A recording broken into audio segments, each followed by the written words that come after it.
برادران اسلام، السلام علیکم ورحمۃ اللہ وبرکاتہ۔ الحمدللہ الذی ابدع الافلاک والارضین والصلاة والسلام علی من کان نبیا وآدم بین الماء والطین وعلی آلہ واصحابہ اجمعین، اما بعد فاعوذ باللہ من الشیطان الرجیم، بسم اللہ الرحمن الرحیم، مالک یوم الدین۔ صدق اللہ العظیم وصدق رسولہ النبی الامین الکریم، ونحن علی ذلک لمن الشاہدین والشاکرین والحمد للہ رب العالمین۔ میری ملت کے نوجوانوں، میں نے جس آیت مبارکہ کو اپنا عنوان تقریر بنایا، آئیے اس کا ترجمہ پیش کرنے سے قبل فرط عقیدت اور جوش محبت کے ساتھ سرکار ذی وقار احمد مختار شفیع روز شمار کے دربار گہربار میں عقیدت اور محبت کے ساتھ درود شریف کا نذرانہ پیش کریں۔ پڑھیں بآواز بلند، اللہ رب محمد صلی اللہ علیہ وسلم، نحن عباد محمد صلی اللہ علیہ وسلم، صلاۃ و سلام علیک یا رسول اللہ صلی اللہ تعالی علیہ وسلم۔ میری ملت کے نوجوانوں، یہ آج میں آپ حضرات کی خدمت میں مالک یوم الدین کی تفسیر کروں گا انشاءاللہ۔ اس کو بہت غور سے سنیں اور سمجھیں، اور یہ سلسلہ تفسیر کا چلتا ہی رہے گا، اللہ نے چاہا تو۔ اس سے آپ جڑے رہیں اور اپنے دوست و احباب کو بھی اس طرف راغب کریں، ان کی دلچسپی بھی اس طرف بڑھائیں کہ وہ قرآن کی تفسیر سنیں۔ اللہ عز و جل ارشاد فرماتا ہے، مالک یوم الدین، روز جزا کا مالک۔ میری ملت کے نوجوانوں، اس آیت کا تعلق پچھلی آیتوں سے کئی طرح سے ہے۔ اس سے پہلے اللہ کی ربوبیت اور رحمت کا ذکر ہوا تھا، جس سے سننے والے کے قلب میں امید کا دریا موجیں مارنے لگا۔ اب ضرورت تھی کہ اس کے دل میں رب کا خوف پیدا کیا جائے، کیونکہ ایمان امید اور خوف کے درمیان ہے۔ ایمان کہاں ہے؟ امید اور خوف کے درمیان، اور جس کے دل میں یہ دونوں چیزیں نہیں ہیں، اس کے دل میں ایمان نہیں ہے۔ یعنی امید، رحمت کی امید، اور اللہ کا خوف، یعنی اللہ کا ڈر بھی ہونا چاہیے، اور اللہ سے اچھی امید، اللہ کی رحمت سے امید ہونی چاہیے۔ تو جس کے دل میں یہ دونوں چیزیں ہیں، اس کے دل میں ایمان ہے، اور جس کے دل میں ان دونوں چیزوں میں سے ایک چیز ہے، یہ دونوں ہی چیزیں نہیں ہیں، اس کے دل میں ایمان ہی نہیں ہے۔ لہٰذا اس آیت میں رب تعالیٰ کی ملکیت اور غلبے وغیرہ کا ذکر فرمایا۔ عیسائیوں کا عقیدہ ہے کہ دنیا میں کیسا ہی گناہ کر لو، عیسائیوں کا عقیدہ کیا ہے کہ دنیا میں رہنے کے بعد کیسا ہی گناہ کر لو، کوئی سزا نہیں ملے گی، آخرت میں اس کی کوئی سزا نہیں ملے گی۔ ان کی سوچ کیا ہے، تھنکنگ کیا ہے کہ عیسیٰ علیہ السلام کی سولی معاذ اللہ سب کا کفارہ بن گئی، اب دنیا میں جو چاہو وہ کرو، آخرت میں کوئی سزا نہیں ملے گی۔ یہ عیسائیوں کا عقیدہ ہے۔ انہیں رحمت پر یقین ہو گیا، اللہ کی رحمت پہ انہیں یقین ہو گیا کہ جو چاہو وہ گناہ کر لو، اللہ رحیم ہے، وہ سارے گناہوں کو بخش دے گا۔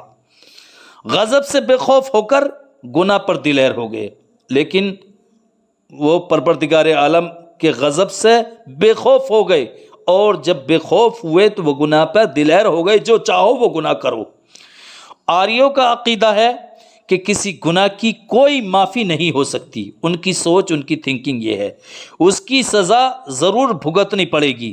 آریوں کا عقیدہ ہے۔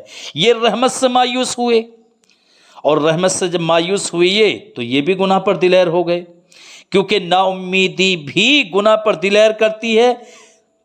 اس کی مثال یوں سمجھو دنیاوی اعتبار سے، کہ جب تک بلی کتے سے بچنے کا موقع دیکھتی ہے بھاگتی رہتی ہے، یعنی کتا بلی کے پیچھے پڑتا ہے تو بلی کو جہاں تک راستہ ملتا ہے بھاگتی رہتی ہے، لیکن جب کہیں پھنس جاتی ہے تو کہتے ہیں، شیخ سعدی علیہ رحمت و رضوان فرماتے ہیں کہ مغلوب بلی کتے پہ حملہ کرتی ہے، کتے پہ اٹیک کرتی ہے۔ بلی کے پیچھے کتا بھاگتا رہتا ہے، بلی کو راستہ ملتا رہتا ہے، بھاگتی رہتی، آگے آگے بھاگتی رہتی ہے، لیکن جب کہیں جا کے پھنس جاتی ہے تو کتے پر حملہ کر دیتی ہے، کتے پر اٹیک کر دیتی ہے۔ جس کو پھانسی کا حکم ہو جائے، وہ شخص جس کو پھانسی کا حکم ہو جائے، اس کی بہت احتیاط کی جاتی ہے، بہت اس کی دیکھ ریکھ کی جاتی ہے کہ کہیں کسی کو قتل نہ کر دے، کیونکہ وہ اپنی زندگی سے ہاتھ دھو بیٹھتا ہے۔ انسان گناہ سے اسی وقت بچتا ہے جب اس کو اپنے مولا کے غضب کا ڈر اور اس کی رحمت کی امید ہو۔ اس لیے رحمتوں کے ذکر کے بعد اپنی جباری کا ذکر فرمایا۔ دوسرا تعلق یہ کہ بعض لوگ امید پر عبادت کرتے ہیں۔ بعض لوگ عبادت کیوں کرتے ہیں؟ ان کو امید ہوتی ہے کہ ہمارے گناہوں کی بخشش و مغفرت ہو جائے گی۔ اور بعض لوگ جو عبادت کرتے ہیں وہ جوتے کے خوف سے عبادت کرتے ہیں کہ ان کی ٹھکائی ہوگی۔ اس دونوں باتیں امید والوں کے لیے پہلی آیتیں تھیں اور دوسروں کے لیے یہ آیت۔ اب میں آپ حضرات کی خدمت میں مالک یوم الدین کی لفظی تشریح اور اس کی وضاحت اور اس کی تفسیر کرنے کے لیے جا رہا ہوں۔ بہت غور سے سنیں، انشاءاللہ آپ کی معلومات میں اضافہ ہوگا، آپ کا علم بڑھے گا اور آپ کو مزہ بھی آئے گا۔ مالک یوم الدین، مالک کے معنی مالک کے ہیں۔ بعض قاریوں نے پڑھنے والوں نے مالک کو دو طرح سے پڑھا ہے، ان کے پڑھنے میں اختلاف ہے۔ بعض تو اسے مالک پڑھتے ہیں جس کے معنی ہے مالک، اور بعض اس کو ملک پڑھتے ہیں، اور ملک کے معنی آتے ہیں بادشاہ کے، اس کی جمع آتی ہے مملوک۔ ملک کے معنی بادشاہ کے اور اس کی جمع کیا آتی ہے؟ مملوک۔ تو بعض قاری اس کو پڑھتے ہیں مالک یوم الدین، اور بعض قاری اس کو ملک یوم الدین پڑھتے ہیں۔ تو مالک کے معنی مالک کے ہیں اور ملک کے معنی بادشاہ کے ہیں، لہذا مالک کے معنی مالک کے ہوئے اور ملک کے معنی بادشاہ کے ہوئے۔ معنی کچھ بھی ہوں تو یہاں ملک سے مراد وہی پروردگار عالم ہے اور مالک سے مراد بھی وہی رب قدیر ہے۔ تو ملک کے لفظی معنی ہیں تعلق، مضبوطی اور قوت۔ بادشاہ کو ملک اور مالک کو مالک اس لیے کہتے ہیں کہ اس کو اپنی مملوک اور رعیت سے تعلق بھی ہوتا ہے، اس پر قدرت بھی ہوتی ہے اور مضبوطی سے سب پر قابض بھی ہوتا ہے، لہٰذا مالک کے یہ معنی ہوئے۔ اب مالک یوم الدین روز جزا کا مالک، روز جزا کا مالک، اس کی جو یوم الدین بدلے کا دن، یوم الدین بدلے کا دن، جزا کا دن۔ یوم عربی میں دن کو کہتے ہیں، اور دن ہوتا ہے آفتاب کی حرکت سے۔ آفتاب حرکت کرے گا تو دن ہوگا، اور قیامت کے دن آفتاب کی حرکت نہیں ہوگی، ذہن میں رکھیں۔ دن یوم عربی میں دن کو کہتے ہیں، اور دن ہوتا ہے آفتاب کی حرکت سے، اور قیامت کا جو دن ہوگا اس دن آفتاب کی کوئی حرکت نہیں ہوگی، لہٰذا یہاں پہ یوم کے معنی کیا ہوئے؟ یوم کے معنی یہاں پہ یہ مراد لینے پڑیں گے کہ اس کے معنی وقت کے، یہ زمانے کے ہیں۔ اس کے معنی یہ ہوئے کہ حق تعالیٰ قیامت کے دن سارے وقت کا مالک ہے، یا قیامت میں جو واقعات ہوں گے ان سب کا مالک ہے۔ اب لفظ الدین بچا، اس کی تشریح اور اس کی وضاحت بھی سنتے چلیں۔ الدین، دین کے معنی آتے ہیں مذہب کے، عقیدے کے، پرہیزگاری کے، جزا کے، بدلے کے، اور اس کی جو جمع ہے دین کی جمع ادیان ہے۔ میری ملت کے نوجوانوں، دوسرے ملت یعنی مذہب، عقیدے، قیامت کے دن کو دین کا دن یا تو اس لیے کہتے ہیں کہ اس دن تمام دینوں یعنی ملتوں کے فیصلے کیے جائیں گے۔ دنیا میں دیندار اور بے دین یکساں پل رہے ہیں، دیندار بھی اسی طرح پل رہے ہیں اور بے دین بھی اسی طرح پل رہے ہیں۔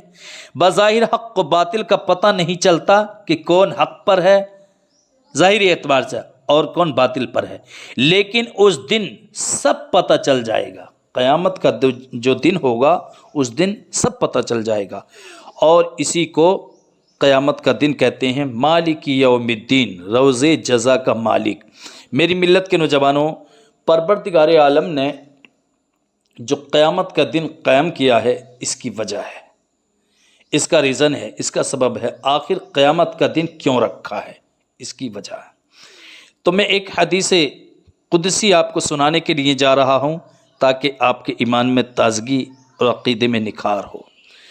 پروردگار عالم ارشاد فرماتا ہے، اے موسیٰ، اگر مجھے اپنے محبوب کو پیدا کرنا مقصود نہ ہوتا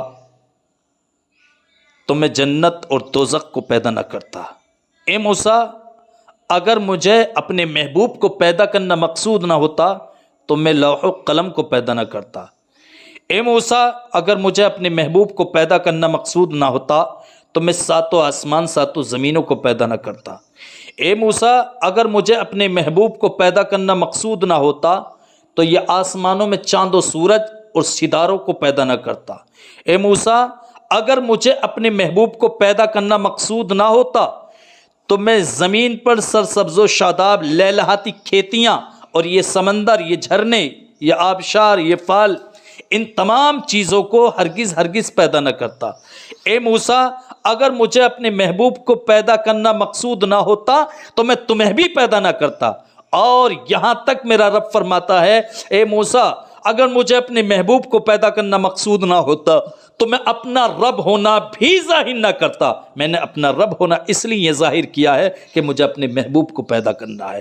یہی وجہ تھی کہ پروردگار عالم نے دو کانفرنسوں کا، دو جلسوں کا انتخاب فرمایا۔ ایک کانفرنس کی عالم ارواح میں، ایک کانفرنس کی تھی، اور ایک کانفرنس، ایک جلسہ ہوگا عالم آخرت میں، اسی کو قیامت کا دن کہتے ہیں۔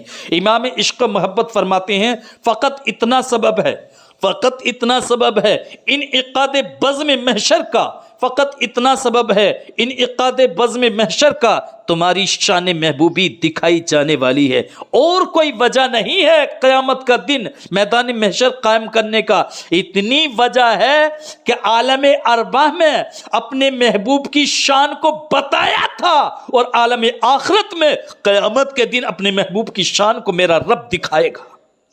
وہ قیامت کا دن ایسا ہوگا، عالم ارواح میں سب نے سنا، میرے رب نے بتایا کہ میرا محبوب وہ ہے، میرا محبوب وہ ہے، میرا محبوب وہ ہے۔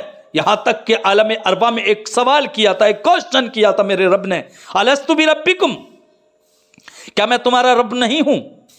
حضرت آدم علیہ السلام سے لے کے حضرت عیسیٰ روح اللہ تک اور قیامت تک آنے والی روحیں سب کی سب خاموش تھیں، کسی کے اندر بھی جواب کی ہمت اور جرت نہیں تھی۔ اگر روح محمدی آگے نہ بڑھتی تو کسی کا بھی کام نہ بنتا۔ یہاں تک کہ میرے ملت کے نوجوانوں، اللہ کے رسول صلی اللہ علیہ وسلم، روح محمدی صلی اللہ علیہ وسلم آگے بڑھی اور عرض کی، مولا قالو بلا، کیوں نہیں، تو ہمارا رب ہے، تو ہمارا پالن ہار ہے، تو ہمارا سردار ہے، تو ہمارا سب کچھ ہے۔ جب اللہ کے رسول کی روح نے عالم ارواح میں سب کی طرف سے یہ جواب دے دیا، یہ آنسر دے دیا، تو سب کے دلوں میں دل آیا، سب کے دلوں میں جان آئی، سب کے جسموں میں جان آئی۔ تو میری ملت کے نوجوانوں، یہ عالم ارواح تھی کہ جس میں اپنے محبوب کی شان کو بتایا تھا، اور ایک جلسہ ہوگا، ایک کانفرنس ہوگی جو عالم آخرت میں ہوگی، جس کو میدان محشر قیامت کا دن کہتے ہیں۔ وہاں پر اپنے محبوب کی شان کو میرا رب دکھائے گا، وہاں پہ سب دیکھیں گے، سب کو پتہ چل جائے گا، دشمن بھی دیکھیں گے، دوست بھی دیکھیں گے، اپنے بھی دیکھیں گے۔ اسی لیے امام عشق محبت نے فرمایا ہے اپنے اشعار کے اندر، فقط اتنا سبب ہے انعقاد بزم محشر کا، تمہاری شان محبوبی دکھائی جانے والی ہے۔ اور فرمایا ہے، انہیں جانا، انہیں مانا، نہ رکھا غیر سے کام، للہ الحمد میں دنیا سے مسلمان گیا، اور آج لے ان کی پناہ